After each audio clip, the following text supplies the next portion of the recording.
ಬೆಂಗಳೂರಿನ ಎಂಪಿ ನಳಿನ್ ಕುಮಾರ್ ದಕ್ಷಿಣ ಕನ್ನಡಕ್ಕೆ ಬೆಂಕಿ ಹಾಕಲಿಕ್ಕೆ ಹೊರಟಿದ್ದಾರೆ. ಸ್ವಾಮಿ ನಳಿನ್ ಕುಮಾರರೇ, ದಕ್ಷಿಣ ಕನ್ನಡಕ್ಕೆ ಬೆಂಕಿ ಹಾಕುದು ಬಿಡಿ, ತಮ್ಮ ಪೌರುಷ ಗೊತ್ತಾಗಿದೆ. ವಿನಾಯಕ ಬಾಳಿಗನ ಕೊಲೆಯ ವಿಷಯದಲ್ಲಿ ಎಷ್ಟು ಅವರ ಕುಟುಂಬಕ್ಕೆ ನ್ಯಾಯ ಕೊಡಿಸಿದಿರಿ ಅಂತ ಗೊತ್ತಾಗಿದೆ.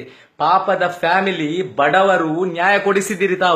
ತಾವು ವಿನಾಯಕ ಬಾಳಿಗನ ಫ್ಯಾಮಿಲಿಗೆ ಎಷ್ಟು ನ್ಯಾಯ ಕೊಡಿಸಿದಿರಿ ಅಂತ ಮೊನ್ನೆ ಇದರದ್ದು ಮೀಟಿಂಗ್ ಆಯ್ತು, ಗೋ ಸಮ್ಮೇಳನದ ಪೂರ್ವ ತಯಾರಿ ಮೀಟಿಂಗ್ ಆಯ್ತು.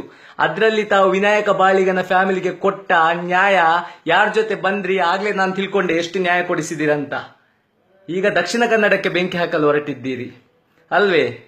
ಮೊದಲು ತಮ್ಮನ್ನು ತಾವೇ ತಿದ್ದುಕೊಳ್ಳಿ. ಜನಗಳು ಬೇಸತ್ತು ಹೋಗಿದ್ದಾರೆ ನಿಮ್ಮ ಮಾತುಗಳದ್ದು ಕೇಳಿ. ಭಾಷಣ ಮಾಡಿ ಮೇಲೆ ಬಂದ್ರಿ, ಖಾಲಿ ಬಾಯಿ ಮಾತ್ರ ಈಗ ನಿಮ್ದು, ಮತ್ತೆಂತ ಸಹ ನಡೀತಿಲ್ಲ. ಫಸ್ಟ್ ಬಿಜೆಪಿ, ದಕ್ಷಿಣ ಕನ್ನಡ ಬಿಜೆಪಿಯನ್ನು ಉಳಿಸ್ರಿ, ಮತ್ತೆ ಹಾಳು ಮಾಡ್ಲಿಕ್ಕೆ ಹೋಗ್ಬೇಡಿ. ಒಳ್ಳೆ ರೀತಿಯಲ್ಲಿ ಹೋಗಿ. ನಿಮ್ಗೆ ಹೇಳುವವರಿಲ್ಲ, ಕೇಳುವವರಿಲ್ಲ. ಟೈಮ್ ಬಂದೇ ಬರ್ತದೆ. ನಳಿನ್ ಕುಮಾರ್ ಕಟೀಲ್ರೆ ಬಂದೇ ಬರ್ತದೆ. ಕಟೀಲ್ ಅಂತ ಹೆಸರಿಟ್ಟಿದ್ದೀರಿ, ನ್ಯಾಯವಾಗಿ ನಡೆಯಿರಿ. ಯಾರು ಅಪರಾಧಿ, ಯಾರು ನಿರಪರಾಧಿ ನಿಮ್ಗೆಲ್ಲ ಗೊತ್ತಿದೆ. ಸುಮ್ನೆ ಧರ್ಮದ ವಿಷಯಕ್ಕೆ ಬರಬೇಡಿ. ಆ ಧರ್ಮ ಈ ಧರ್ಮ ಅಂತ. ಫಸ್ಟ್ ನಮ್ಮ ಧರ್ಮದಲ್ಲಿ ಇರುವುದನ್ನು ಸರಿ ಮಾಡಿ ನೀವು.